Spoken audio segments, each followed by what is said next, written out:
Une des plus fréquentes questions et sujets de la chirurgie plastique, aussi bien qu'au niveau procédural, est la lipoaspiration.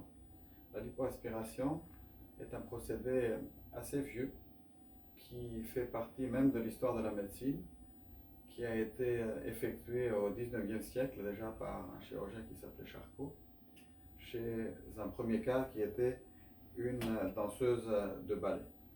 Alors la lipoaspiration reste un procédé très intéressant, mais il faut quand même discuter de certains mythes et de certaines vérités qui se véhiculent dans le domaine.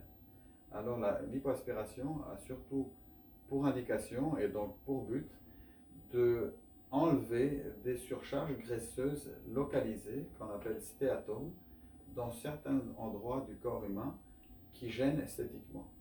On pourrait ainsi la nommer liposculpture. Ce qui n'est pas une indication de lipoaspiration, par exemple, sont des surcharges pondérales importantes, c'est-à-dire un surpoids important. Et si on pense pouvoir perdre du poids en réalisant une lipoaspiration, eh ben, on se trompe, puisque une lipoaspiration de grande ampleur ne va enlever que quelques litres de graisse, alors que quand on a une surcharge pondérale en général, il nous faut perdre au moins une dizaine de kilos.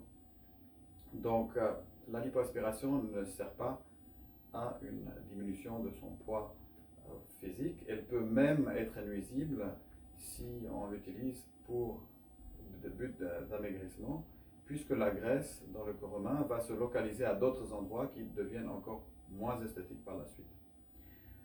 D'autres questions concernant la lipoaspiration concernent surtout la peau.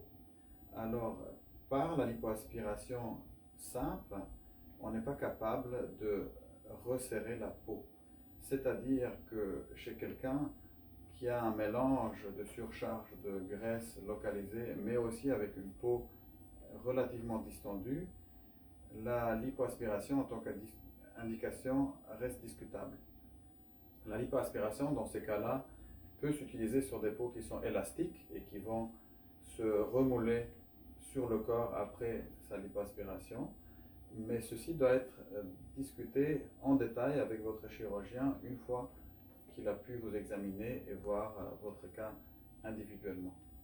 En ce qui concerne la peau, il existe certains appareils qui combinent la lipoaspiration et qui réchauffent la peau par l'intérieur pour essayer de la raffermir. Ça peut être la radiofréquence, ça peut être la Smart Lipo.